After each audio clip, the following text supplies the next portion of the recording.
Ladies and gentlemen, I'd like you to call the meeting of the Farmington Town Plan and Zoning Commission meeting dated Monday, July 6th.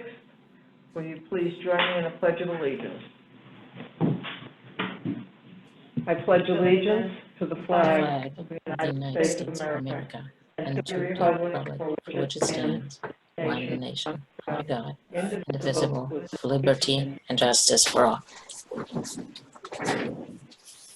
Thank you. Inez, would you read the call, please? Yes. Town of Farmington, Town Plan and Zoning Commission. Notice is hereby given that the Town Plan and Zoning Commission will hold an online public hearing Monday, July 6, 2020 at 7 p.m. on the following application. Michael Quas application for special permit for amateur radio tower in excess of 45 feet and not more than 65 feet at 124 Mountain Road, R80 zone. At this hearing, interested persons may be heard. A copy of this proposal is online at https://www.farmington-ct.org/departments/planning-and-zoning/applications. Or please call the Planning Department at Farmington Town Hall at 860-675-2325. Dated at Farmington, Connecticut, this 18th day of June, 2020. Town of Plan and Zoning Commission. Barbara Brenneman, Chair. Thank you, Inez. We'll start, as usual, with new business. Colt Highway LLC site plan application to construct garages for existing multifamily rental community at 299 Colt Highway. Hello, this is this is Rock Emmett from Mylar Broom. Can you guys hear me all right? Sure can. All right. So Rock Emmett, Mylar Broom, civil engineer with Mylar Broom on behalf of 299 Colt Highway LLC. I'm accompanied by Ben Tripp of Metro Realty Group. Before you, we have the site plan modification to an existing site plan that was approved in 2012. Just to give you some context to the location of 299 Colt Highway, the existing multifamily resident or rental development is located at 299 Colt Highway, which is bounded by Hearthstone Drive to the north, Hampton Inn to the east, Route 6 Colt Highway to the south, as well as the Waterside Drive complex is also to the south.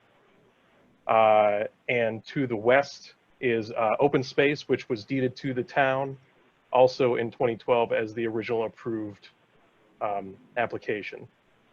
The current application is for the proposed modification to the existing site plan to construct four-bay garages to be located partially at existing parking spaces or lawn areas, three of which are on the northeastern property line abutting the hotel parking lot. One is located on the west side towards the existing stormwater basin. Something of note, the project has been reviewed and approved by the Town of Farmington Wetland Commission as of last week for activity within the upland review for the western garage. As there are no real construction elements to this, there is only, with regards to storm drainage, will be upheld. So storm drainage, the catch basin tops around the proposed garages will be converted to curbless catch basins. They're currently curbed, as well as converting one curbed catch basin to a manhole, which will then have a 12 to 11 foot pipe extension going to a new catch basin. As you can see here, there is an increase in impervious. The original approval showed a slight decrease in the post-development flows. And with this proposal, the increase of impervious is about 2,400 square feet. It is my professional opinion that the small increase in impervious would not result in an increase above the pre-development levels. As well as the required parking for this particular parcel is 240 spaces. Back in 2012, they were approved for 267 spaces. Based on this new proposal here, there will be a reduction of about 11 spaces, resulting in 256 total spaces, including the 4 garages. And this is still well above the required minimum. Pretty much it for the presentation. I'm open to any questions. Go to the commissioners. Patrick, do you have any questions? I do not. Mike Raboulis, do you have any questions? Only question I have is more of a curiosity. Sure. You know, we hear a lot about these the developments and people not needing garages. What was the change to want to put these garages in? This is Ben Tripp, the applicant. So with this development, we've been, I'm not sure to say it's a change for us historically. This development has been oversubscribed for internal garages consistently for the past couple of years. Currently, we have a wait list of about typically between 14 and 20 people looking for garages. So this was, and additionally, the existing garages are internal to each building, which essentially means that even if there's a free unit, that doesn't necessarily mean that a person on the wait list can use that garage because they're in a different building. The garages currently go along with the buildings that they're internal to. So this provides for some additional flexibility. You know, if a certain building has a average demand for garages from its residents, then we can now float garages around. We've consistently seen more demand for garages in this community than we've been able to accommodate. Okay, thank you. Yeah, just more of a curiosity question. That was all. But other than that, looks fine to me. Thank you. Mm-hmm. Matt, do you have any questions? I'm trying to find it on the map here, but on the plans, but I'm not finding the coverage amount. Obviously this is not a large increase, it's a large piece of property, but what are we going from on coverage on this? So my understanding is that the RDM zone, there is no percentage impervious text to the zone, so that's why it's not shown on the zoning data table. But the increase is 2,500 square feet of additional impervious, and I believe the original property, the application was for over 25 acres. So the total increase in impervious is about 0.25%. That kind of brings up an interesting question. When we have no specific number for coverage, do our regulations go back to whatever? There's something in the regulations that says that we go to the most restrictive. Is that correct, Shannon? No, I mean, it has its own set of zoning requirements for the RDM zone. It has an open area requirement, which has already long since been met with quite an extensive conservation easement that's in place in open space that was given to the town. So there isn't any other requirement. None of the residential zones have a hard, like your R40 zone doesn't have an impervious coverage. Right. Okay. So in this case, that's falling under a residential zone. Okay. Thank you very much. That answers all my questions. Inez, do you have any questions?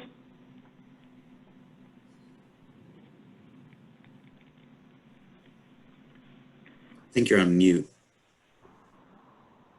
It happens to the best. Yes, I am new here, clearly.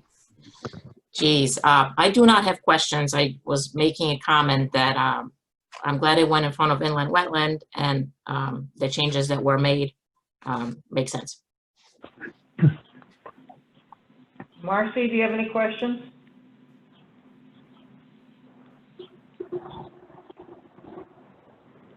I have no questions. Thank you, Barbara. Thank you.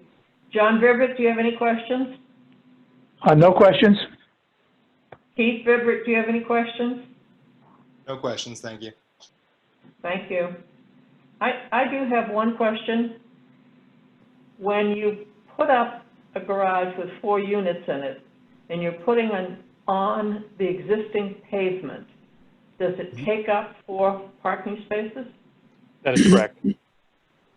So It does. as we are shifting around the approved and proposed parking spaces, it will eat into the original parking count, which Okay. goes back to my 256 Right. total on site, which is still well above the required. I just wanted to make that clear, that Yeah, it actually takes up It more. uses So up it's, space. it uses space, right? it So uses for, parking space. right, Okay. Right. Just as long as because you've got the walls, we all right, understand that. right. Any other commissioner want to add any other questions? If not, we'll probably vote on this tonight, so we'll move on to the next. Okay, do you want to vote now and take care of it? Yeah, we can vote now and take care of it. We need a motion and a second, please. Get the conversation started. Go for it, anybody that wants to. Hi, Ines St. James. I make the motion to approve the application for Cold Highway LLC to construct garages for existing multifamily rental community at 299 Cold Highway. Thank you. I have a second, please. This is Marcy Schwartz, a second. Thank you. Any other discussion? All in favor? Aye. Aye. Opposed? Abstention? Motion carries. Thank you. Thank you. Thank you very much. Trump Incorporated at 3 Johnson Avenue is on your agenda as a piece of new business for this evening. That has been postponed. We will not be hearing that this evening. We'll move on to public hearing. Michael W. Quas, application for special permit for amateur radio tower not more than 65 feet in height at 124 Mountain Road in an R80 zone. Okay, As applicant here? yep, he is. Michael, you on the line? Hi there, can you hear me okay? Madam We Chair, can. just a point of, I'm Mike Urbulis. I'm recusing myself from this application. That's right. And Keith River, you're going to take Mike's place. Sounds good. Thank you. Okay. So, Mike, I've got the site plan up. Any of the exhibits you provided to us are available, so as you go through, if you want me to move to something else, just let me know and I'll do so. Understood, thank you. So the reason I'm back in front of you all is because the motion last time ended up combined with both applications. So my guidance from Mark DeVoe was just to reapply for the antenna application. I know that it was debated and spoke to in the last public hearing, and obviously I'm able to answer any further questions. To remind you, I have been a resident of Farmington for about 17 years. I chose the property at 124 Mountain Road with its greater than 2.5 acres and ability to conform to the zoning regulations for certain projects that I wanted to do, including putting up a amateur radio tower. I have been a member of the Farmington Volunteer Fire Department since 1989, and I do have to chuckle. In my neighborhood here, there's all kinds of signs that say thank you, first responders. I've been working as a healthcare professional providing services to the community as well as the state since the start of COVID, but apparently that doesn't come into the thoughts when the people send the letters against this with such vitriol that they haven't had the courtesy to ask me. There's only one neighbor that's actually asked me what this was all about, the Healy's on Poplar Hill, and I did respond to them and explained everything. I've made the neighborhood better by taking the traffic off of the Metacomet Trail and putting it onto my property. By doing that, it avoids people using Mountain Road and Poplar Hill Road, removing anywhere from 800 to 1,200 people on the road a year. And that's according to the trail organization that maintains the Metacomet Trail. So again, the regulation says that I can erect a 45-foot tower now. I am permitted, as the town has given me a building permit for that. I wish to go slightly higher to around 60 feet. The zoning regulations for the next increment are to go from 45 to 65 feet, and that's the exact wording that I used for the permit. The tower happens to be exactly what's on the top of the town hall, which is as visually pleasing as possible. Some of the people that complained said that, you know, we don't need another cell phone tower, we don't need, you know, this, that, and the other thing. There's going to be no trucks maintaining it, and the back of it is hidden by the house for the first 24, 25 feet. So I'm interested in putting up a tower that's 60 feet, no higher. The zoning regulation for this block indicates 45 to 65 feet. The one neighbor that would see it, based on the lack of trees looking from her home from across the street at my home, has written a letter and supported me.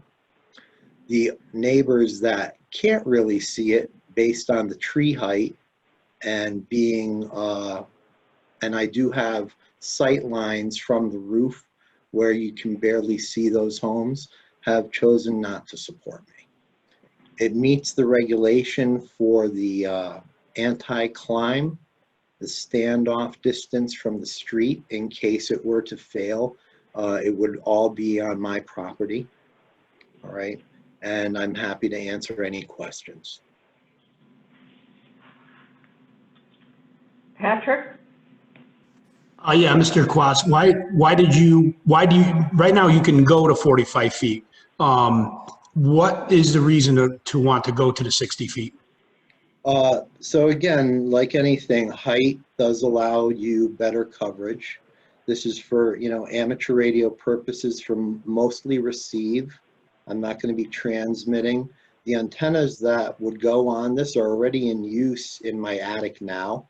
But again, I'm responsible and have honored the Ridgeline Protection District by not removing, deforesting, or you know, adulterating the property in any way.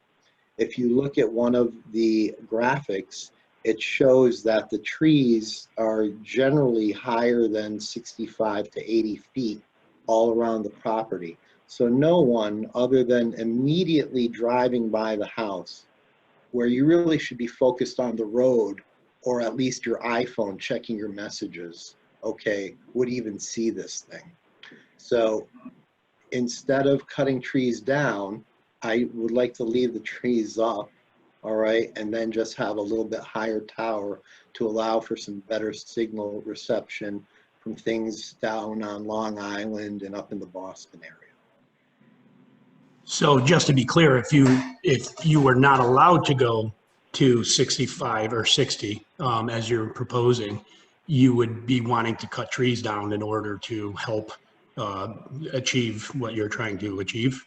That would be one of the ways to do it, yes. And I'd like to avoid that. And again, the tower does look reasonably benign in my opinion. And the one thing that I would also like to say, just before I forget, I apologize. Right over, not even a quarter mile away, we have Radio Park on Birdseye Road. There are 4 towers there that have been there, I think, since the 60s. Those towers are 275 feet tall.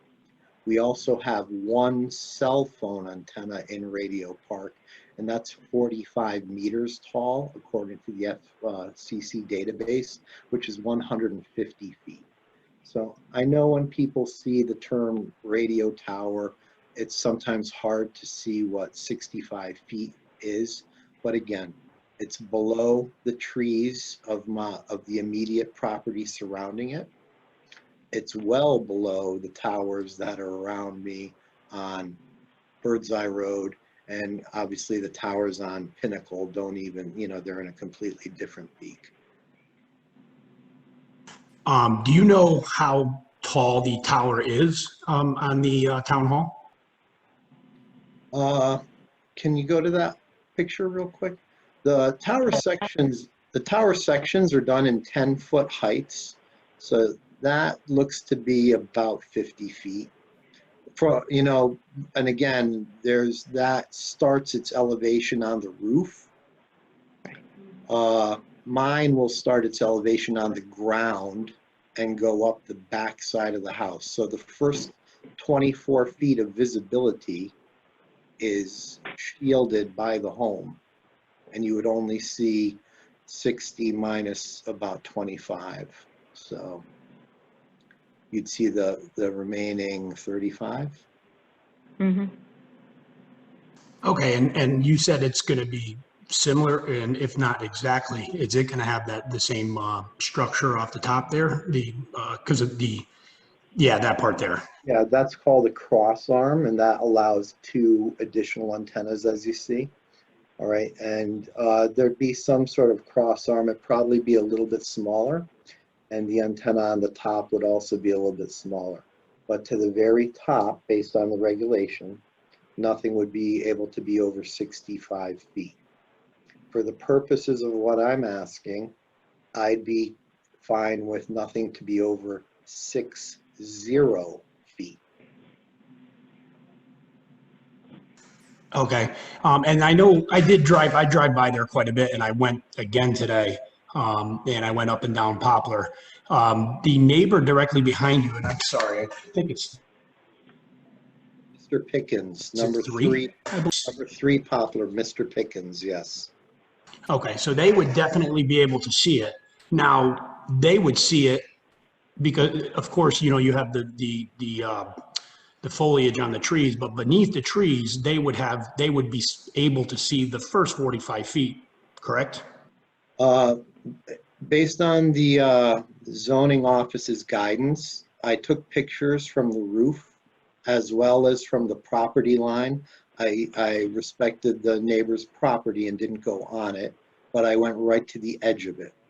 This is the edge of the property from the Pickens number 3 Poplar, looking directly over. There's also one other in there, and that is from right at the edge of my property from the Pickens home looking at my home. The left side peak, that's where it would terminate and continue up from there. Yeah, that's what I expected. Okay, that's it for me. Thank you. And also, there's a roof photo looking in that direction, the sight line west. So that's the sight line north. The land drops off, so no one would be able to see it from anywhere lower than the number 124 Mountain Road down. The sight line to the south, again, you can see the one car there. That's the brief time an automobile would be able to see it. No one would be able to see it from the south. To the west, if you look through there on the left third, you can barely see number 3 Poplar. And I acknowledge that when the trees are down, there's woodland there, but they're going to be looking through all those branches to get to a lattice antenna. So I don't know how you would really be able to discern the two. And then across the street, I think is the final photo, and that is Mrs. Krasnowick, and she provided a letter of support for the project. Yeah, that was the last photo that I had in that sequence, Michael. You just went by it? Scroll down just a tiny bit. There it is, Sightline East. Oh, there you go. Okay. I think Patrick's good here. Okay, Matt? Matt Pogson here. I wanted to know, for the record, that this will only be used for your own personal use. This is not going to become a commercial used radio tower that, you know, you're going to lease out to, I don't know, Verizon and try to, you know, do something like that. So for the record, that's correct. I did see some and I can address two other things if that's okay. There's no lighting requirement for this. Obviously, it's below the level of the trees, so people would be in deep trouble if they needed lights on this tower. So there's no lighting requirement. Someone was indicating that it was a commercial venture with Mr. Chase. That's also not the case. He has no interest. This is 100% paid for by me. It's 100% for my hobby use, and there's no commercial component at all. Okay. I was actually going to ask about the lights, so I'm glad that you brought that up. And I wanted to know, you specifically said that it would look like the one that is on the town hall with 3 antennas. Yes. I mean, I've seen even the antennas here in town, the large antennas have had a lot of things added to them over the last few years. Is that something that you're going to be leaving as the 3 antennas, or will this end up having, you know, 10 satellite dishes on it, or, you know, something else to that degree?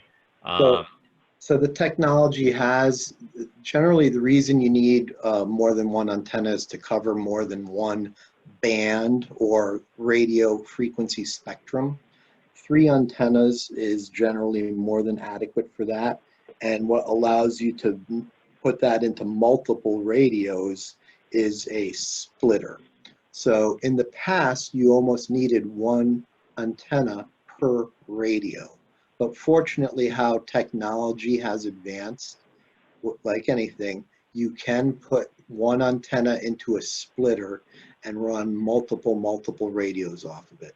So the look would not increase from what you're looking at there from the Farmington Town Hall. It would not need any more, nor would it look any greater than that. Other than that, I don't believe I have any questions, any other questions. Thank you very much. Thank you.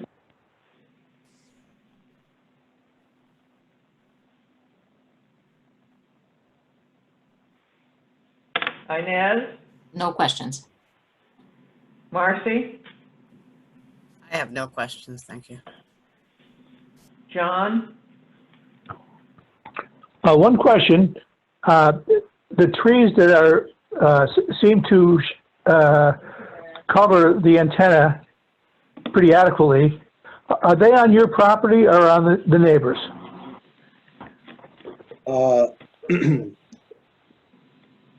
The answer is the numbers that you see, all of those trees are on my property. The 76, 91, 80, 90, those are all germinated on this property. And then the ones on the upper part, those are clearly on this property. Thank you. Keith Bibbert? My question is, when this needs to be serviced, what is that process like? And then is there an idea for how often it would need to be serviced, or what kind of maintenance is done with this tower? So the answer is, it is, you know, it's a high quality tower by Roan. Again, it's like what's on the town hall. there's two ways to service a tower. You can either climb up it, or in the case, and I did mention this last time, but I apologize for not highlighting it. This has what's known as a fold-over provision. So it's simply unbolted from its attachment at the top of the building and laid over on its side like a ladder. All right, so obviously you need a couple of appropriately sized workers or friends to do that, and also usually a pulley or a block and tackle from the peak of the roof. So the answer is it doesn't really need service. Sometimes you'll want to update or correct something or try a new antenna out, replacing one of the older ones, so to speak. But to address one of the letters of concern, someone talking about heavy equipment and trucks and all this other stuff, you know, I'm using a small excavator to dig the hole to build it. It'll attach to the building, and that's really the only heavy equipment that'll ever be needed for this project. Okay, and there's no noise that's going to come off the antenna. There's no humming, no like noise pollution of any kind. No. Okay, those are all my questions. Thank you. Thank you. Michael, Barbara Brenneman, I have a question. Yes. I think we have heard in the past that dependent upon weather and severe weather, that a 60-foot tower could have a collapsible top. Are you still working on that principle? I don't understand the question completely. I was under the impression from a previous presentation conversation that the top of this tower is hinged, and in severe weather, if you knew there was a tornado coming, or if you knew there was a hurricane coming, that it becomes collapsible at the top. Yes, that's what I was just referring to. The fold over provision is at the base. That's what you meant. It's at the ground level. So if you knew a tornado, I don't think we get that much notice on those, and let's hope, knock on wood, that we don't see any of that. But if you knew a hurricane, a category 2 or 3 hurricane was coming, I would certainly lay it over. Okay, that's something that commercial towers don't have the benefit of being able to do because they're needed during that type of emergency. But if I had any inclination of an ice storm or that, just in the interest of my, preserving my property and investment, I would lay it over. Okay. Okay.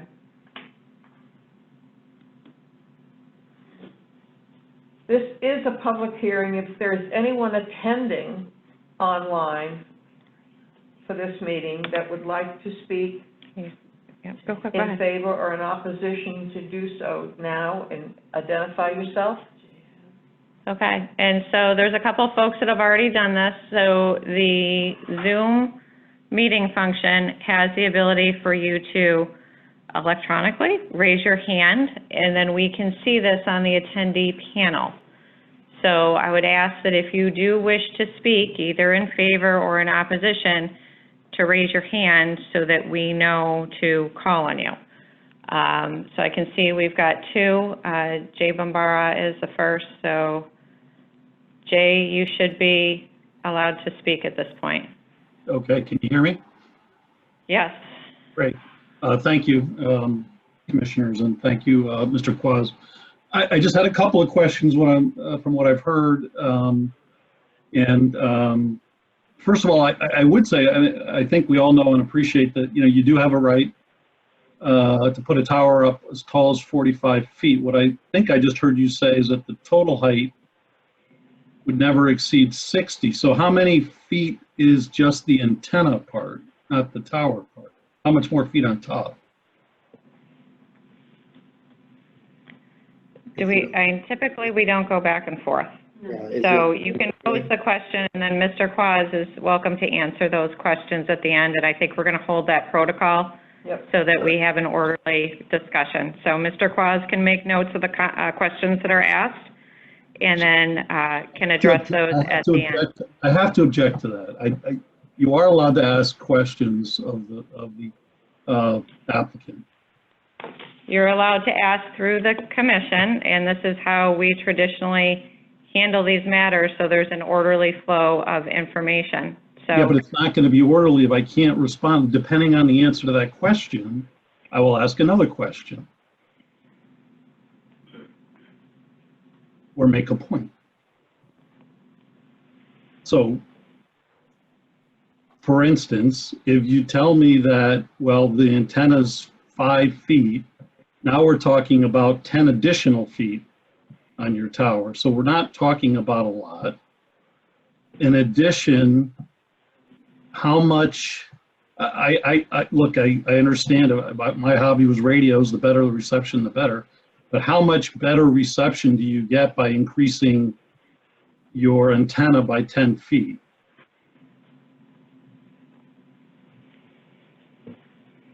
All right, moving on, but I do hope I get a chance to follow up depending on what I hear. Also, I have not heard that the issue is the trees themselves, so it's strictly a desire to have a higher antenna. Is the antenna, like it appears, it's hard to tell from the picture, and I didn't go by the town hall, going to be held up by guy wires? Again, assuming the answer is yes, how many and how many feet will those guy wires be from the tower? Where exactly will they be? How many feet is that? And is it possible it's encroaching upon the ridge line? And now I'll make the overall point that we don't have a survey once again here, so I don't really understand how you can, I don't know how the commission can, with any certainty, be sure that it's not within the setbacks. I would agree. I'm not, going to claim it appears to be in it, but I don't know where the guy wires end up and whether it's even possibly encroaching on the setback. And I also won't comment because I don't know, but I would hope that the town would check whether or not that's not permitted with your usual setback.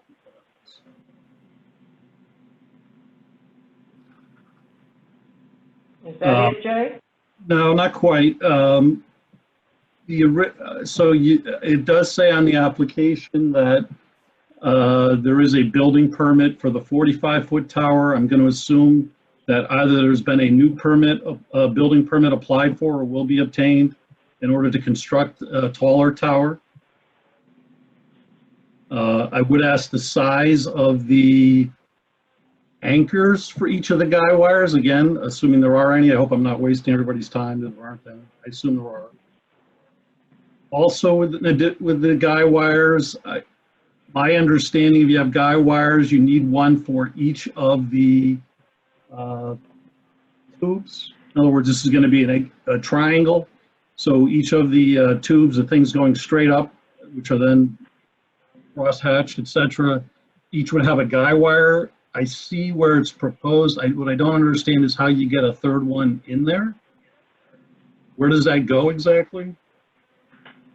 And if it's only two, I guess I would just ask for confirmation that it is safe and appropriate to literally attach a tower to your house. Perhaps.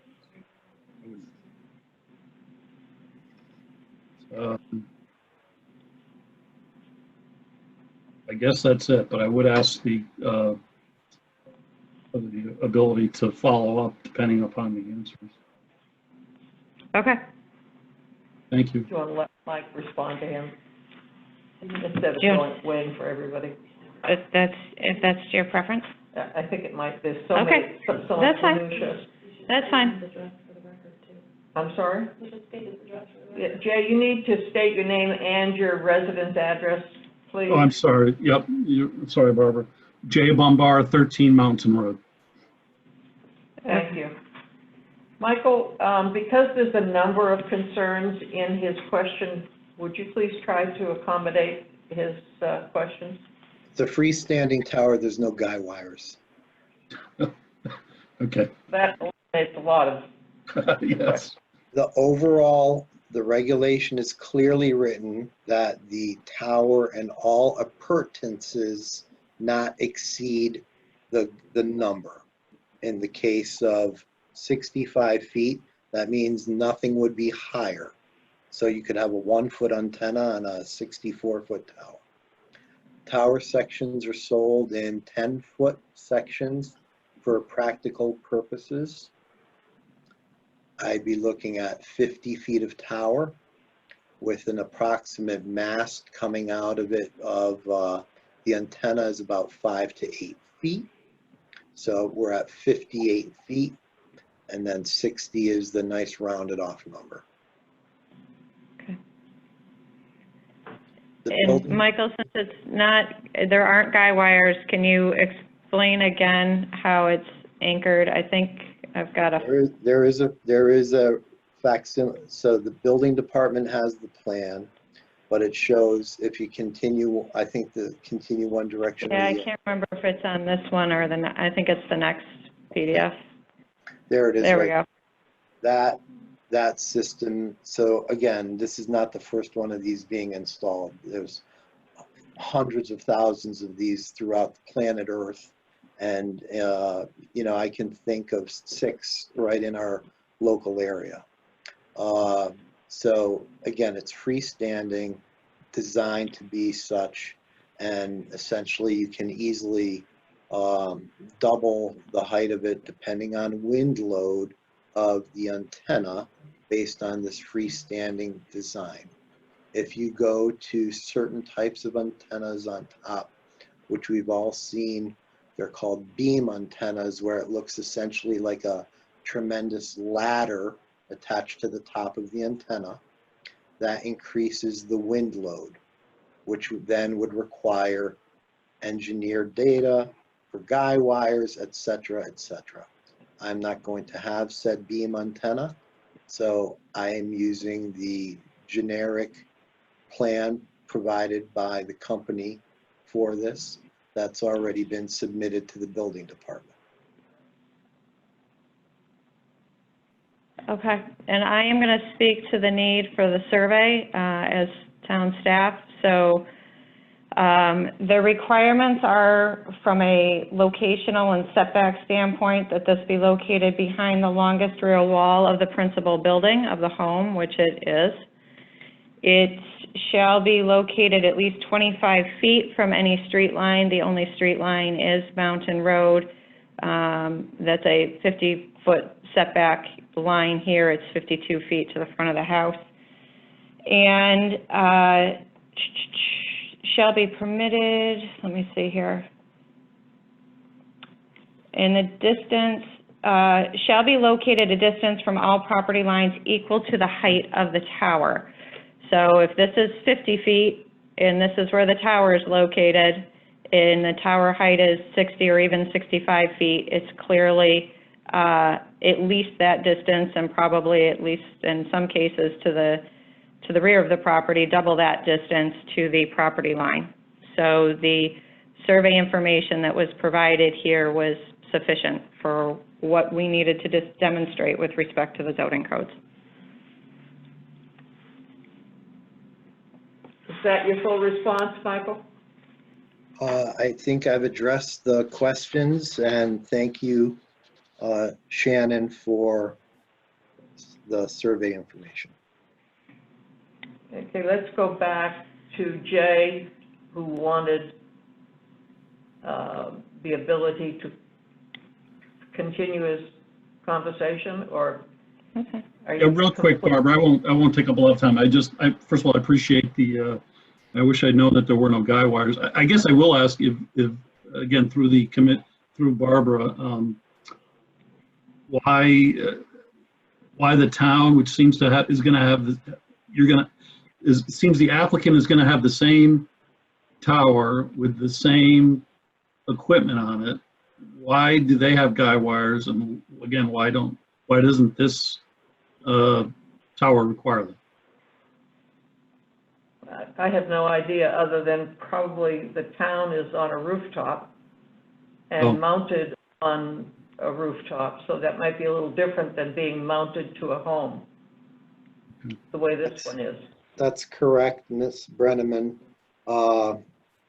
That one sits on top of the town hall.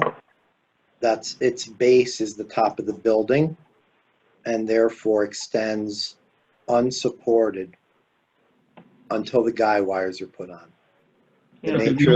nature of the construction at Mountain Road is it's set on a base, which is a foundation on planet Earth, and is supported at approximately the 24-foot level, allowing it to extend to the 50-foot level without needing any guy wires.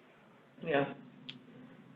Just Thank you. one last quick one, if I may. I didn't hear the applicant express how much more range will you get with whatever it is, the 10 to 15 extra feet you're going to get by installing this a higher tower.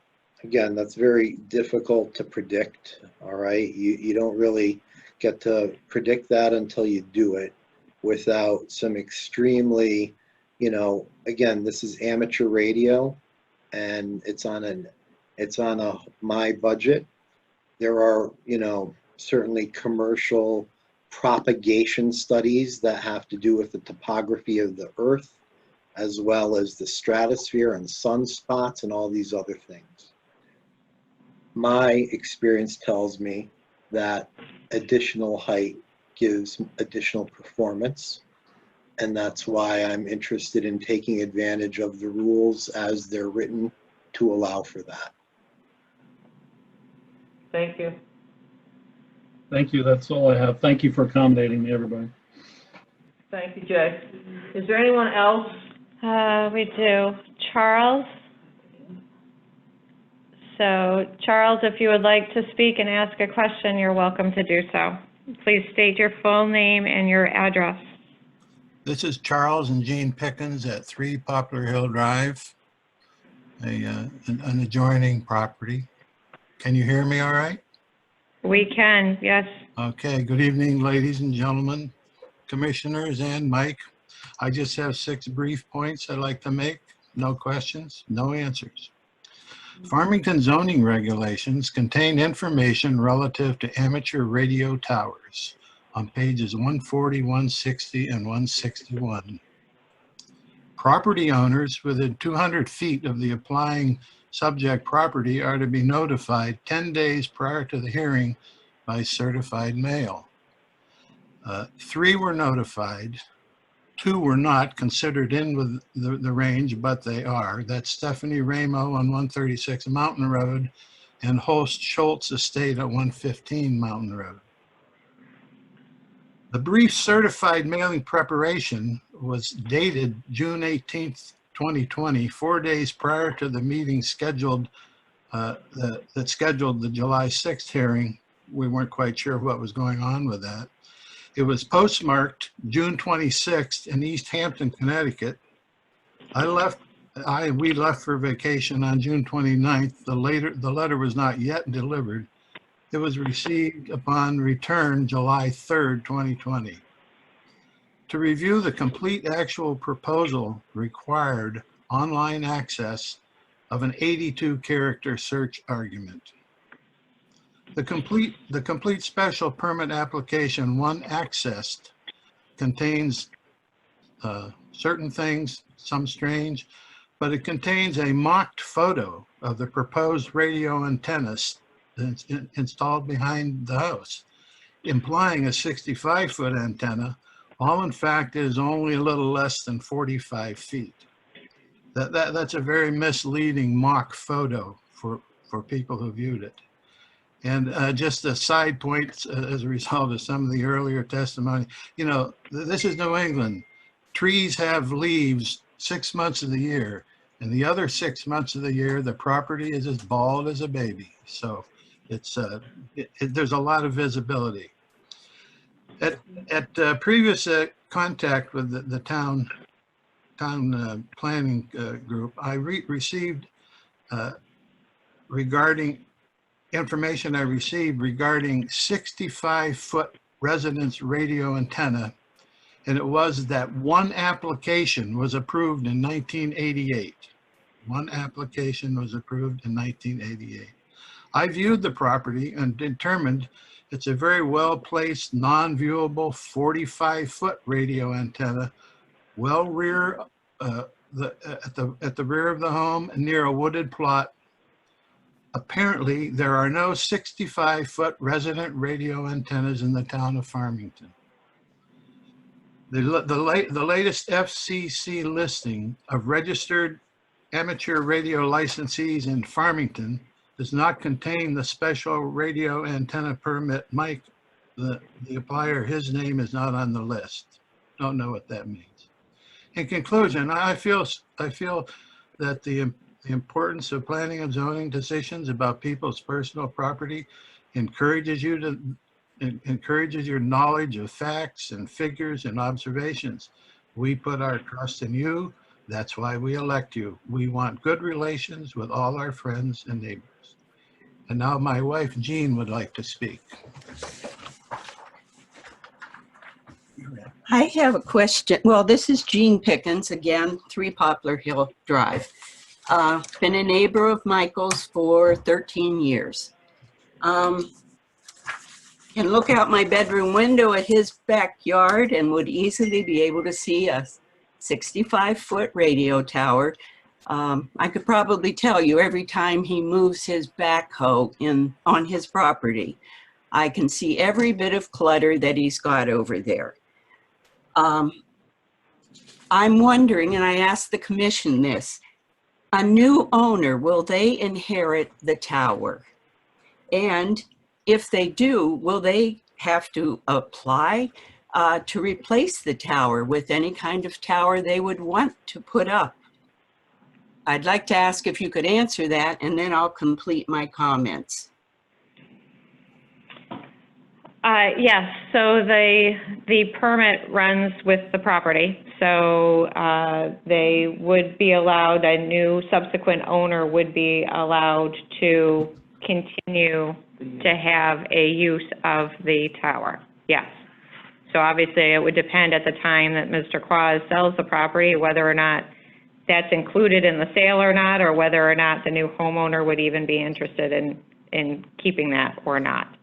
So, but the use and the ability to have that tower would run with the property. And replacing the tower with something else, is there any control over that? It would have to be in kind. If it was different, then it would come back for review to the commission. Okay, I would also like to ask the commission, how many responses did you get in favor of putting up the radio tower? And how many responses did you get against putting up the radio tower? There were a number of each.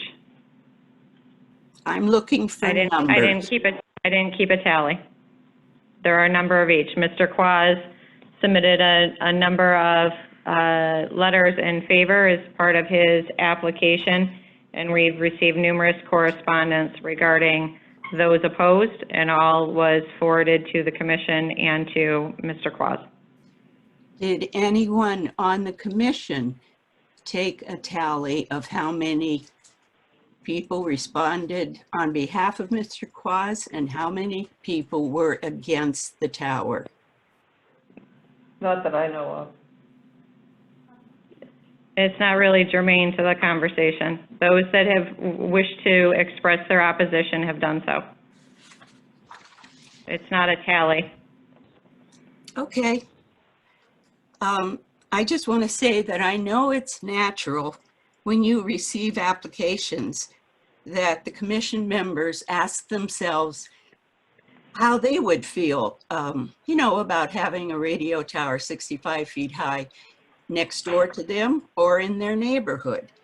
And, you know, it's always possible that somebody would say there's nothing wrong with that. We know that all neighborhoods are different.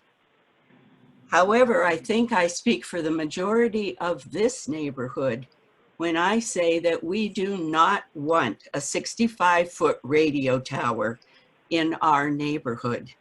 And as Chuck said, as elected officials who are sworn to represent all the neighborhoods in our town, I hope you will listen to your constituents. Thank you. Thank you. Is there anyone else? If I may, just with respect to the notifications that went out, I have all the notifications in front of me. I am able to review the radius requirements through our GIS. I confirmed the notifications. All the notifications that were required to be sent were sent. Whether or not they were picked up at the post office is an entirely different matter, but all required notifications were sent. They were all dated June 26, 2020. Thank you. Is there anyone else in the audience who would like to speak either in favor or in opposition to this application? If so, please put your hand up and talk to us. Okay. They keep moving around. I've got a Cortland Lewis. Cortland Lewis, if you'd like to speak, you're welcome to do so. Yes, Please thank give you. your full name and your address, please. Yes, thank you for the opportunity to speak. Cortland Lewis, 15 Poplar Hill Drive. Calling into the meeting tonight to express our concern. We have sent a letter. Originally, I raised my hand because I did want to specifically ask the question about lighting on the top of the tower, and that's been satisfactorily answered by Mr. Quaz. I think the real question for us is really twofold. Number one, is a tower like this consistent with Ms. Pickens' comments, consistent with the aesthetics of the residential neighborhood that we're in, understanding that a 45-foot tower could be put up, but importantly, recognizing the fact that when the leaves are off the trees, unequivocally, this tower will be evident, both going up and down Mountain Road as well as Poplar Hill Drive. So, there is an aesthetic concern. The second question, and really I suppose it's more of a comment, is if Mr. Quaz cannot, with certain level of reliability, indicate to the commission that 65-foot tower is going to function better than the 45-foot tower, which would fall within regulations, it's difficult for me to understand why we'd approve a tower that is not really proven. There's no data to establish that it is going to be more effective, and therefore I think the onus should be upon the applicant to provide data clearly demonstrating that if it's a decision of the commission to approve the additional height, that actually is going to functionally make a difference. So those are my two comments. Thank you. Thank you very much. Mike, would you like to respond? There's clear data that says for every foot of increased height that there's better performance. All right, and I already addressed the fact that when a commercial antenna is being put up, there's huge amounts of money spent for propagation studies. All right, but it's clear that the additional height will give better performance. Also, Shannon, thank you for confirming that the letter of the law was followed exactly regarding notifications this time and last time, although some people were quick to try to point out that it was not, in order to trip it up. Okay, we got 3 hands raised. Anyone else? Is there anyone else that has called in that wishes to speak in favor or in opposition of this application? Last call.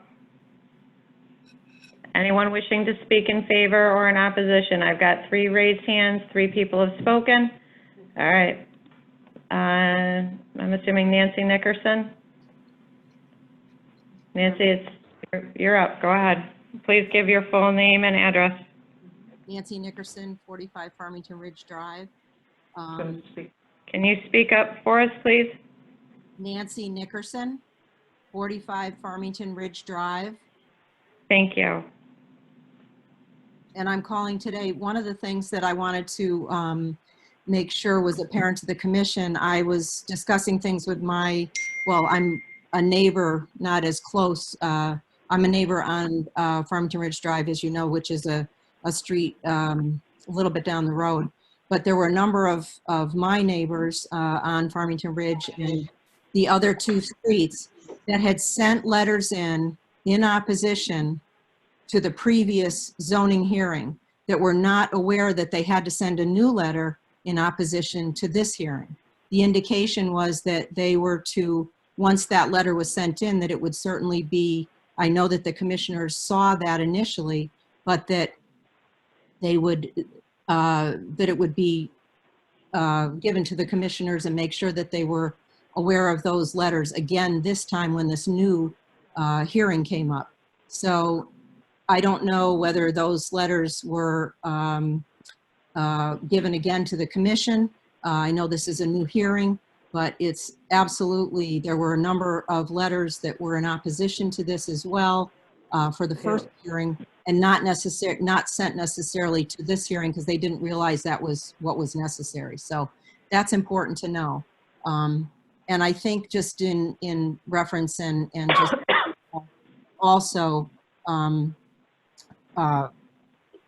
in addition to a couple of the other speakers that spoke before I did go over to Fox Run Road myself also, which you barely see the tower. We went on 3 different roads to try to see the tower, but it was covered with the trees and with all. This appears to be very open and out in the open, and it's clearly going to be visible. I would ask that the commission please take that into consideration and think about the residents in the area and the citizens around that truly would prefer not to have this 65-foot tower in their neighborhood. So thank you to the commission and for listening. And I hope that you will, I know that you'll consider all of the issues. Thank you for listening to my comment. Thank you for calling in. Is there anyone else? Anyone else wishing to speak in favor or in opposition? Can I just make one quick comment? This is Michael Quaz. Yep, hang on, Michael, because you will have an opportunity to make a final comment. I just want to make sure if there's any other public comment with respect to this application in favor or in opposition. Again, last call. Okay. Michael, at this point, I think we've heard from the community that you have an opportunity to make a final statement. So the final statement is, again, I did use the verbiage from the town's zoning regulations, and I followed them exactly regarding notifications. And the final thing is regarding the height of the tower. The tower height, to restate, would be 50 feet, 50, and the top appurtenance would be no higher than 60 feet. So when you hear the term antenna tower, it's not 65 feet. We've already agreed that it wouldn't be higher than 60 feet. And the last 10 feet of it is something that isn't quite as large or noticeable. And again, the neighbor across the street who sees it the most and the most prominently wrote a letter of support, and that letter was provided. And it's very clear with the amount of woods, whether there are trees or no trees, a lattice tower such as this, it's not a monopole or a solid pole like we're often used to seeing at a cell site. It's specifically designed to be as aesthetically pleasing as possible, where you're going to see blue sky through it, and it's going to blend into any bare trees or branches, shall we say. Thank you for your support, everyone.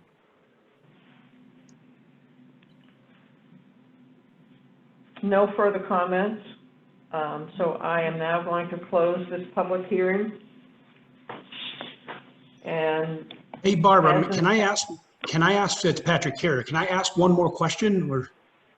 the hearings, well, Well, it hasn't been closed, so. Okay, so Mr. Quaz, so you're approved for, I don't think, I did. okay, Mr. Quaz, yeah, so you're approved for 45 feet. You did say that they're sold in 10-foot sections. What does it take to do the 45 and then add a, and then at a later date, add the 10 if needed? Is that something that, does it not work that way? Or not 10, but whatever the increment is? I mean, they're modular, you can hear, I'm unmuted. They are modular sections, so, they plug into each other, but certainly in the design and there is a building department approval process. I would like to do it correctly the first time because there's cost associated with undoing it and redoing it. So again, essentially what I'm asking for, and I don't mind being stipulated to, is a 50-foot tower with no greater than a 10-foot antenna. At no appurtenance would be higher than 60 feet. Okay, and as far as engineering it, I mean, so all those sections are the same, it's just how big the bracket is on the top of the gable, correct? Correct, and obviously the gable can't get any higher, so it's going to connect at the same place on the house. Right, but in other words, the bracket, if the bracket was to be made, so I'm assuming that at 45 feet, the bracket's a certain size, and then you up the size of the bracket for a 60. Right? Nope, You don't, nope, this is good all the way up to the 65 feet plus. So, and there is no taper to the tower. It's one dimension. It doesn't get fatter at the bottom. It's one dimension all the way down. so as far as the additional costs that you're talking about, obviously doing it the first time and wiping your hands of it is the way to go. But with all the pushback, what does it take to, to do the 45? And if it's not good, is it just to lower it with 3 guys a pulley and add another section? Or how does that work? Well, there's more associated with, obviously, you have to, all the cabling has to be redone, and you have to take things apart and push it up and, go through this process again. I certainly can't imagine anyone's going to change their mind. Okay, so the cablings, those are one piece. So basically you would have to remove it, discard it, and purchase more cable. Yes. That's it for me. Thank you. Anything else from other commissioners before I legally close this hearing?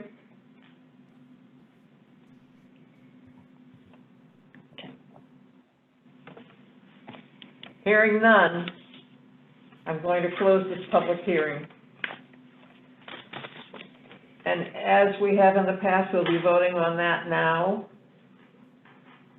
And we need a motion and a second to open conversation.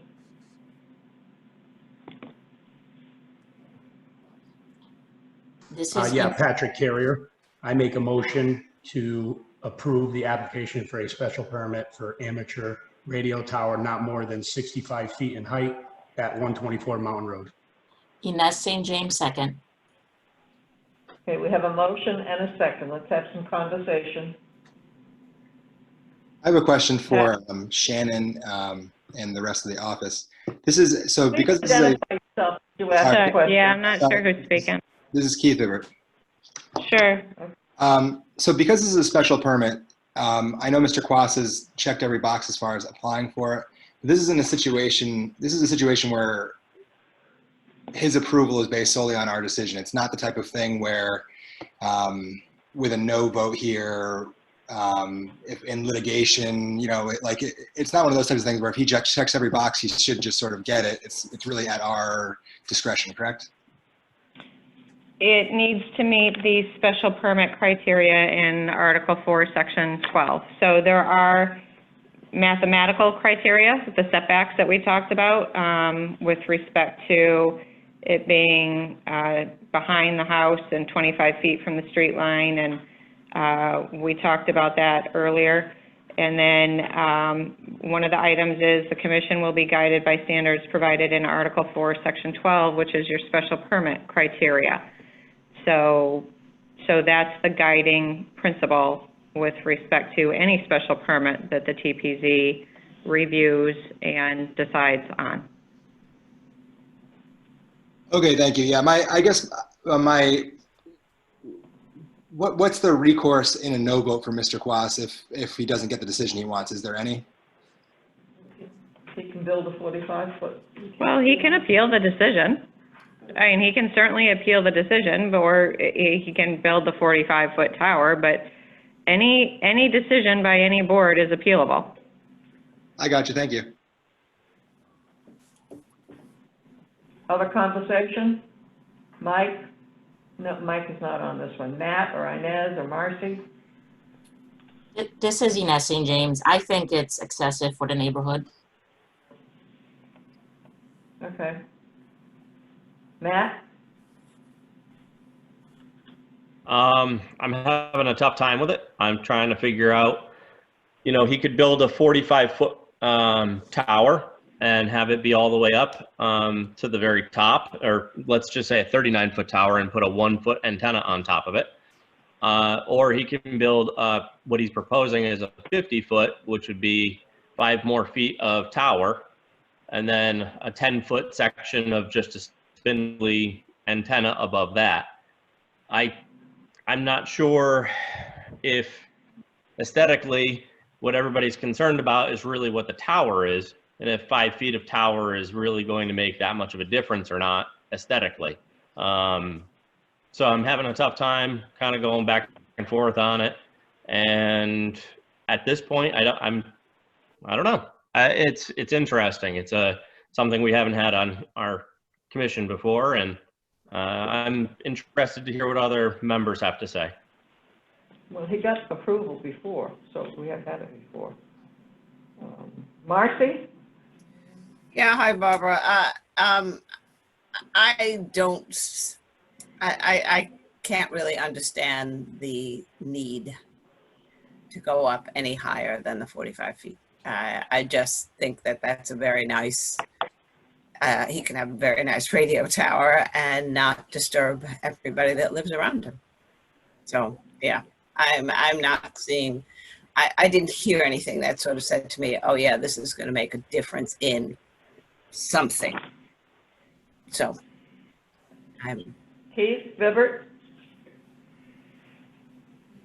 I'm along the same lines as Matt. I've gone back and forth on this. In general, I don't think that aesthetically, the difference between what he can build and what would be visible when he's already allowed to do, and what he's proposing with the 10 feet of antenna on top of the 50-foot tower, I don't think that there's going to be a dramatic difference between what the neighbors see with either, and he's allowed to do one. I understand less is what everybody's shooting for, so I really struggle with it too. One person being able to do this for what they're calling a hobby versus, you know, a considerable amount of opposition that we've heard and read over the past couple of weeks. You know, it's tough. In general, stuff like this, I tend to lean towards agreeing with and allowing to happen, but I don't know. I've really gone back and forth on it. Okay, well, we're all going back and forth on it, and we have to cast a vote. So does anybody else want to make any comments? Yeah, Patrick Carrier, same thing here. I'm struggling with it. I know from, I believe it's 3 Poplar, you know, you can see the tower. But again, you can see the first 45. So the additional, you know, it does seem insignificant, I guess. The other thing is since this has been on the radar here, I've been kind of looking around, and I'll be honest with you, the one at Farmington High School, I turn in there every, you know, in the spring and fall with sports, and I've never noticed that tower. And I've asked so many people, and nobody has ever noticed that tower. Now, for the direct neighbors, obviously, you know, they're going to know it, and there's going to be opposition. And for the record, myself, you know, I live on a similar sized lot, and if my neighbor wanted a tower, I myself wouldn't care. Now, obviously, that's my own opinion. I realize that my wife would not like that. So yeah, I'm struggling with it too. That's all I have to say. So Barbara, this is Marcy. Am I misunderstanding? What he has now is 45 feet total height, not 45 feet plus an antenna. Correct. That's correct. Okay, so we are talking. So my guess, if you just heard him say that the towers are designed in 10-foot increments, Right. he probably has a 40-foot tower with a 5-foot antenna. Okay. So now we're talking about a 50-foot tower with a 5 to 8-foot antenna. But he could go 60 feet, because we will have permitted that, and then add a 5-foot antenna. No. His total height is the 60 feet. He can't add the tower on top of that. No, I'm saying if he has a 10-foot increments, he can go 60 feet plus a That's 5. not what he's asking for. No, that's not what he's asking for. He's asking for a 50-foot tower with a 5 to 8-foot antenna. That's what his verbiage was. Okay, but I guess It my, would be under 60. but when we approve, our only choice is to approve 65. No, not at all. Okay. You approve specifically what he's asking for. We're not approving a 65-foot tower if we end up approving it. We're approving a 50-foot tower with a 5 to 8-foot antenna, which is what he, if I'm not mistaken, correct me if I'm wrong, Sandy, I think that's what the verbiage was. Yeah, 50-foot tower, with no greater than 60-foot overall Height, right. Okay. Can I say, I'm sorry, Patrick Carey, can I say one other thing? If let's say I wanted to put this tower in my yard, I'm not in a ridgeline protected area. I can cut every tree on my lot, I believe, correct? And if my 45 wasn't doing good, I can start to cut trees. Am I understanding that correctly? Yes. Yes, So- as long as there's not ridgeline or wetland, as long as there's not some other limiting factor, but in general, yes. So that's why in this case here, it's like, you know, if he lives on that size lot and he didn't have that restriction, well, he can do the 45 and just start chopping trees down one at a time until he, gets his desired, whatever he's looking for there as far as the distance. So considering that he is limited, kind of makes me lean towards allowing it because he's limited on one section and we're preserving the tree line, so it's tough to say, no, you can't go any higher, and you got to leave those trees there. Well, we're not in that position because he's not asked for that. That's correct. I know, Patrick. I'm just, again, Oh, I I'm know. running it through my head that way, No, but that's He's in a tough conversation spot about- because we're trying to protect that ridge line, Yep.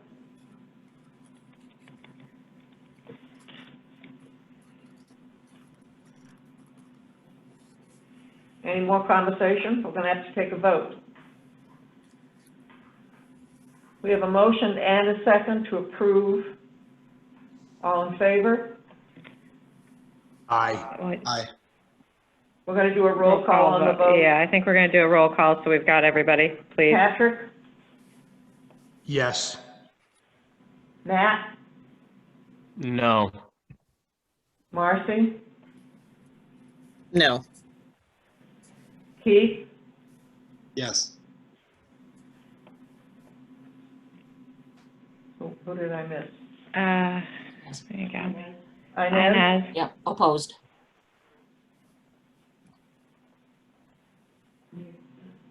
And you've got to vote.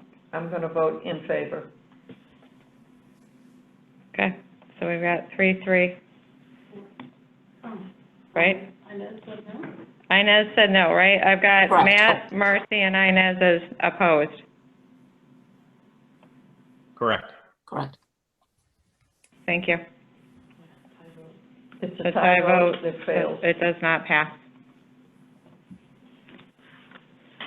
All right, moving on to old business. Metro Realty Group Limited, application for text amendment to special innovation floating zone. This is a hearing we need to vote on that was closed on June 22nd. And since that time, at that time, it was clear that the commission did not have confidence in their vote that night. And so we postponed the voting for this text amendment until this evening. And I'm hoping that everyone listened to the directions they were given about not speaking to other people and not asking questions of the applicant or contacting people. It has to be a personal decision on your part. I think that because there seemed to be such caution, we did end up postponing the vote. And I think in this week's paperwork that you received a group of pages talking about the purpose and the applicability and the establishment, giving you good reading material to help you make your decision. And we need to do that tonight. We need to, do we have a motion on record? No, We because never we withdrew the motion Okay. and made a motion to table the vote. So in order to reopen discussion, we will need a motion. We need a motion and a second Second. to open discussion. Correct. And so I hope that all the material that you've been sent, you've read it thoroughly, and understand what the purpose was to begin with. So, to go forward now, we need a motion and a second to accept this process. This is Ines St. James. I make the motion to accept the application for the text amendment to the special innovation floating zone as presented on June 22nd, 2020. Mike Rubula, second. Thank you. Conversation? Patrick? Well, I would just say that clearly town staff has been working side by side with Metro Group in making a vague regulation not only less vague, but actually very clear. So just for the record, I was a yes last time around, and I definitely did not change my mind. Mike Ragoulis? I'm with Patrick. I did have 2 weeks to obviously think about this. It didn't change my mind, but I just wanted to point out a few of the things that were in my head as to why, I believe this is good for us. A lot of the same guidelines that are in here we approved not long ago with the Midpoint Development District. The other requirements are obviously contained in pre-existing zones throughout town. One thing that was really important for me was, we look to our planning and zoning staff meeting after meeting. They provide us with the guidance for each application, whether it's through agenda review or looking for verbal confirmation that, it meets our regulations, that we're doing this the right way. In my 2.5 years, I don't think they've ever guided us wrong. The town staff hasn't. I see this text amendment change is no different. Full faith in our town staff when they say it makes us better off than we were before. Also, I quote the POCD a lot as part of, what kind of guides us. And I wanted to make sure I was correct in that thinking. And I went back and looked at the POCD, and right on the first page, it mentions the Connecticut General Statutes were amended to change the status of the plan from purely an advisory document. The zoning commissions must consider the recommendations and policies found in this document when adopting or revising zoning regulations or boundaries. And I'm not going to recite the entire portion of the POCD that applies to the health center area, but in section 3.6, the basic premise was to create a 24-hour community.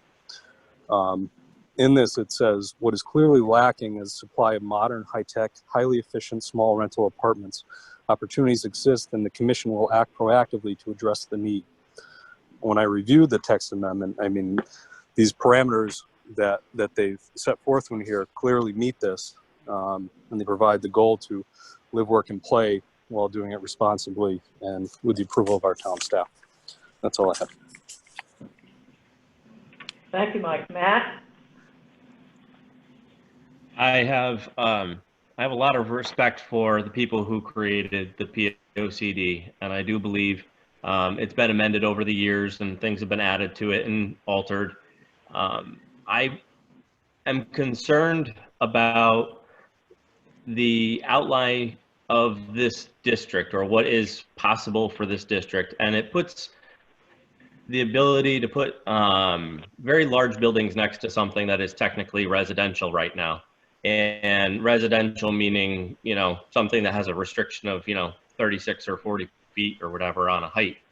And in most of this area, it is very, I don't know, it fits. It fits the area. It's characteristic of the neighborhood. We have a gigantic hospital over there.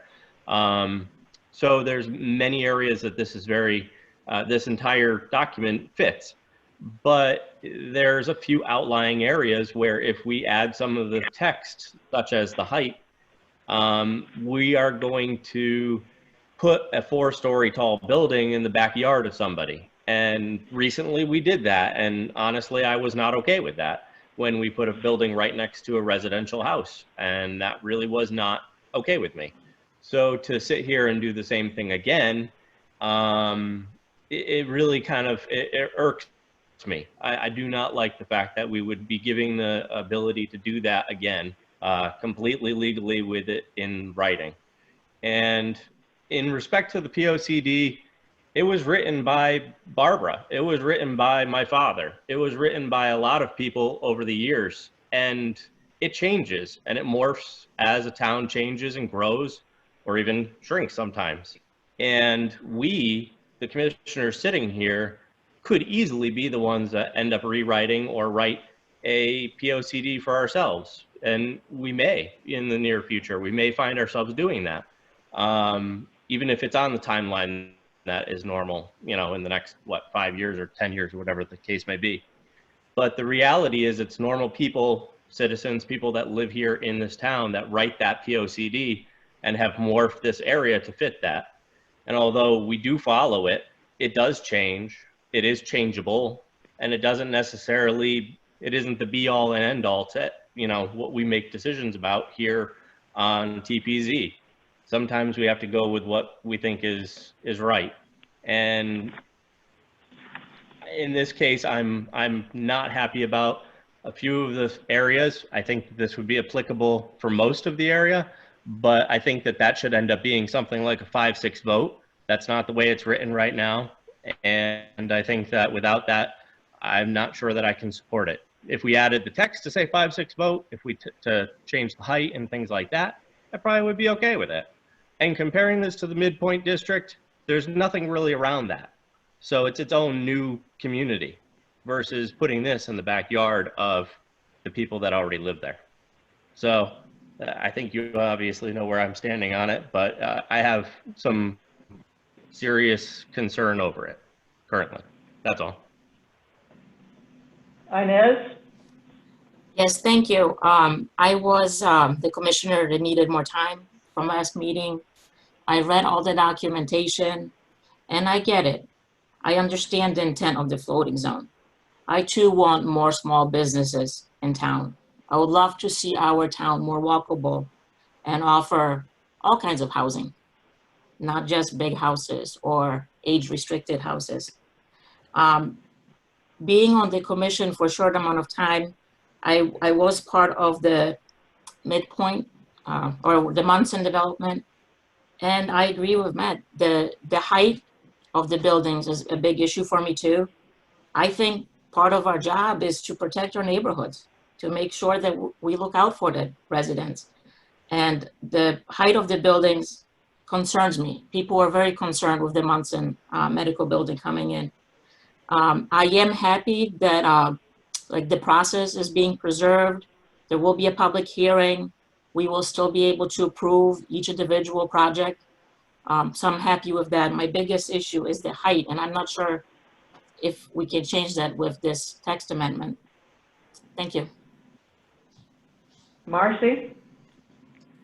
So Barbara, I need a clarification on, can we ask questions of the town and how this was established, town staff, and how this was established at this point, or is that closed? And I guess The hearing has been closed. that has been. Yeah, I mean, I mean, well, so maybe in conversation, you can tell me if this has been reviewed by the Farmington, from the council, by a legal staff, because it concerns me the way that this was done by legal staff that is not employed by the town. And I think that I would like it reviewed, quite frankly. And that's really what felt uncomfortable to me 2 weeks ago and still feels somewhat uncomfortable. We had a process in place that was, I think somebody said it earlier, that was very vague. And the purpose of redoing this is to try to clear up that vagueness and be specific as to what is allowed and what is not allowed, and take away the vagueness, and the vagueness leaves an open door for an applicant. If you're not specific, they can get real vague with their applications. And so I think that when the time came to make an application, it was, well, what does that mean? What does that really mean? What does that mean? What does that really mean? People were asking questions. And so the purpose was to sit down with Mark, when he was here. It was a creation that started, I think, when Bill Warner was here. And Mark felt that it needed to be reviewed, and so it was reviewed by staff, and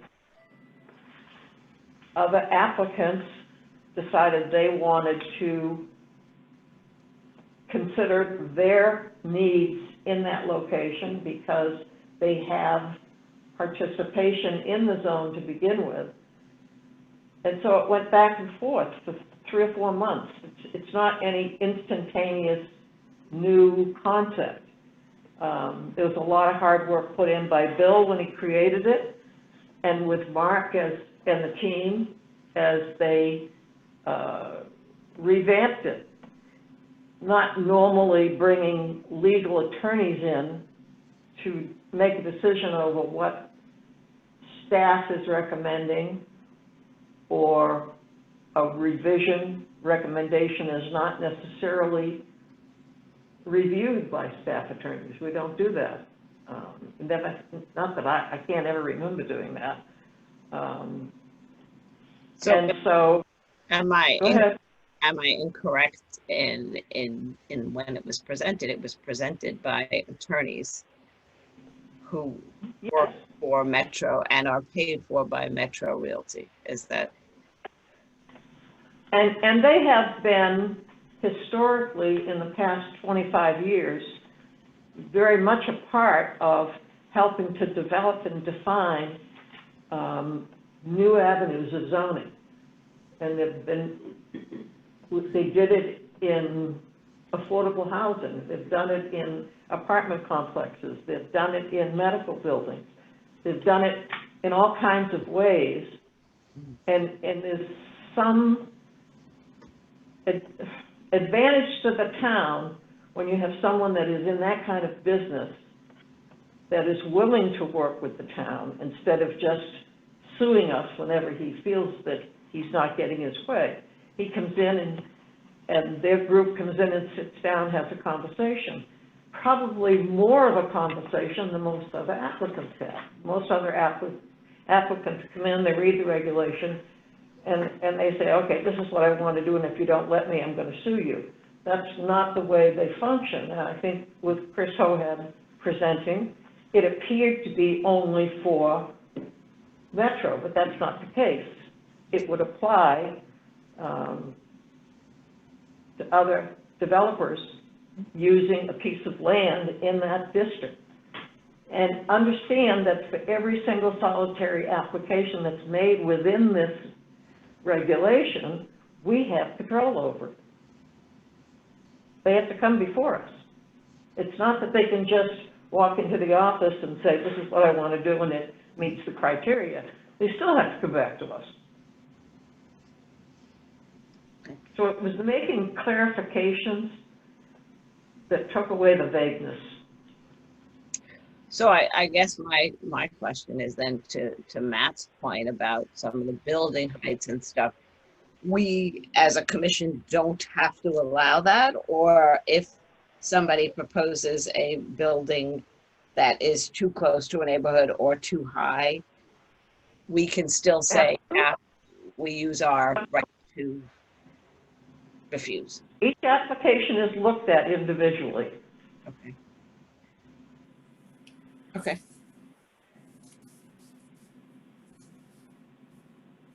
Barbara, this is Matt Pogson. May I ask a question of Shannon? Sure. Shannon, if we have this in writing that the new height is, for instance, 45 feet, I believe, is that correct for the height of the building? I think so. 45 feet and 4 stories, I believe, is the wording. Yeah. Correct. If we were, say, given an application that has a building of that height, and the commission was to decide that they did not believe that that was appropriate for the area, would we have a litigation issue? No. If this No. text is amended to that? No, because, and so this is going to go back to the term, hang on, because I want to get this right. The legislative discretion. I know people are like, what the heck is that, right? Because that's planner talk, that's attorney talk. The legislative discretion means that because this is tied to a zone change, right? So we're doing a text amendment that globally applies to the areas that were defined during the hearing, right? So it can be used there. We're not actually changing the zones there yet. It's just saying, hey, this is where it could be applied. So an applicant, in order to develop a property there, has to put forth an application for a zone change and the site plan. If there are elements of the site plan that we can't, I say we, that the commission can't come to terms with the applicant, and a compromise can't be reached, the commission doesn't have to approve the zone change. You're under no, and if there's no zone change, then there's no site plan, right? So that's, the two go hand in hand. So these are maximum and minimum limits that are in place so that we have something that can be used in totality for this area. But because this is tied to the zone change, if there's a density or something that's just too egregious that the commission isn't comfortable with, and again, a compromise through the course of hearings, because you can have multiple hearings, they can come in the first night and you're going, don't think so. They can ask to be continued and try to work out some of these bugs and come back at the next meeting. And that's why we have these statutory timeframes. We don't have to do these in one meeting. It shouldn't take 10, but we don't have to do them in one. So that's what's meant by legislative discretion, because it's tied to a zone change. If it's not appropriate, what's being put forth, it does not have to be approved, and there's really no there's no detriment to the commission. Site-specific to each Could you application.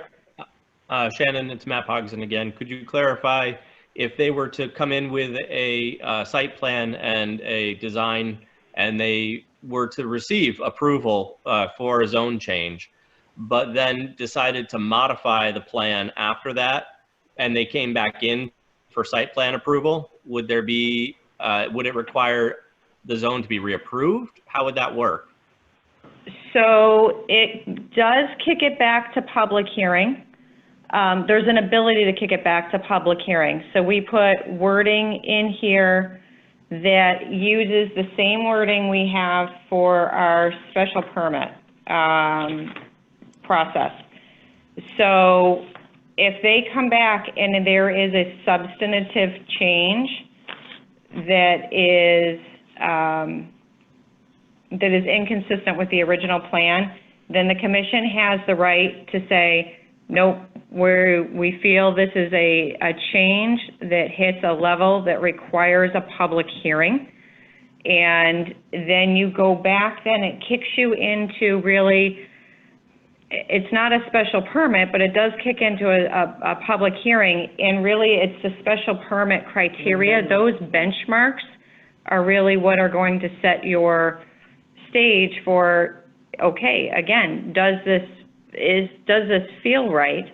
And because of the umbrella with which it was approved under originally, they can't just do a bait and switch. Again, I believe the commission would still be protected that so the thing that would make sense is that, okay, say it gets approved, it was approved in phases, and 5 years from now, like, okay, we thought at the time this was approved, it was like studio apartments were the thing, right? Now we want to change to all two-bedroom apartments, and so the parking changes, the layout changes. Okay, there's enough there that it's really got to come back, but it's still residential, probably nothing egregious. But if they're whole-scale changing, hey, we got studio apartments approved, and now we want to put in a large commercial 24-hour trucking, which isn't even allowed in there, but that idea, then no, you can't just do a whole-scale change, and the commission would retain its right to deny the application if it's not fitting with the neighborhood. Those metrics would still be in place. Shannon, my last question for you is just, if we were to have a lower height requirement and then require that the higher height requirement required a 5/6 vote, would that have any detriment to these changes other than them having to go back and maybe rewrite it and come back to us? No, and I don't see why we couldn't condition it. And that's where I'm a little out of my element, if we can condition a text amendment. So, unfortunately, I don't know. I don't think, So I don't know if you can condition a text amendment. So, but yes, that would be something that could be considered. Thank you. I would like it to be conditioned that way, but I would obviously defer to Ms. Brenneman to perhaps ask everybody else's opinion on that. well, that's not what's in, Well, you'd have to change the motion, Yeah. and then if it's something that can't be done, if we find, I'd have to consult with the town attorney, because if it's something that you can't condition the text amendment, then you'll have to vote as is, and then the applicant would have to decide whether or not they can come back. Because unfortunately, that's something that I just don't know. I don't know if you can condition a text amendment. So we could table it again. We got July 20th. we have one more meeting. We have one more meeting. We've got July 20th, and there's And time. is that considered new information? I wouldn't think so. I wouldn't think so, because like, he's asking it's just whether, it's not new information with respect to what has been presented. I wouldn't consider it new information. It's just whether or I'm not. just asking the question. I don't want to get into trouble for No, well, opening up new information. if I'm asking one question, I'll ask the other, but I don't think asking whether or not a text amendment can be conditioned. I mean, that's really what we're at, is the question. And so that's a matter of procedure that I just don't know. And right now, any vote in this amendment, once it's put into place, any specific site that comes in under this particular zone requires a 4-6 vote? Correct. Yeah, just correct. The question is forcing the hand to a 5-6 vote. And Matt, you're speaking just to go to the, for the height, right? To go to a maximum height? Oh, I'd like it if it was the whole thing, but I'm really just pushing for the height. So typically, the way it's worded then is, it's like like 40 feet, 3 stories, 40 feet is a regular vote, and then to go to 45 feet and 4 stories would be a 5-6 vote, is how it's worded in other sections. And this is Matt Hodgson, and that is what I'm asking for, yes.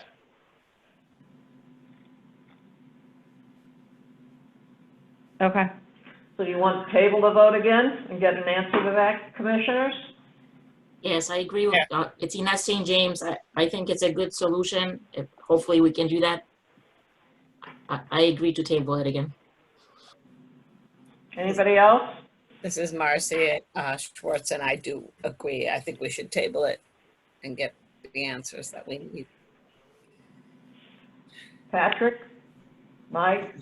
I'm assuming we don't want to force the vote again, so I would agree. All right, so then I need the maker of the motion That's Inez. and the second Mike. to rescind their action.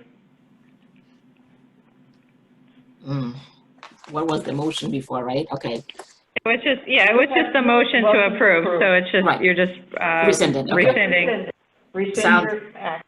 Sounds good. This is Ines St. James, and I rescind the previous motion for approval of the application for text amendment on the special innovation voting zone as heard on June 22nd, 2020. And the seconder? Mike Graboulis, I guess I will rescind my second. Thank you. Now I need a motion to, let's see. Just to table. Yeah, we're just gonna table, We're just table gonna the leave vote. it and leave- under old business. And when we come into the final meeting of July, we will have an answer to that question. Well, I hope to have it before, so I'll get in touch with the town attorney tomorrow, and as soon as I hear back, I'll forward the information to everyone. Yeah. And then at our next meeting, we'll make a final vote with any good luck.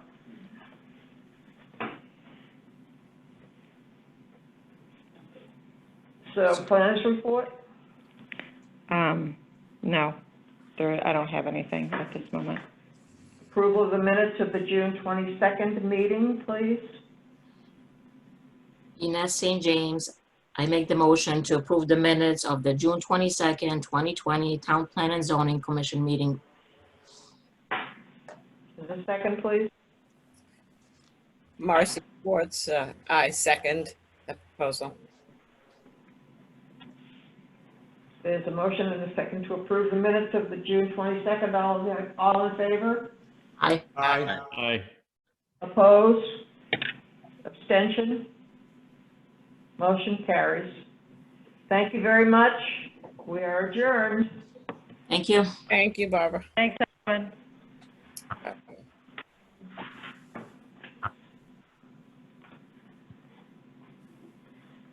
There are other segments. Hang on. I can't. Where the heck?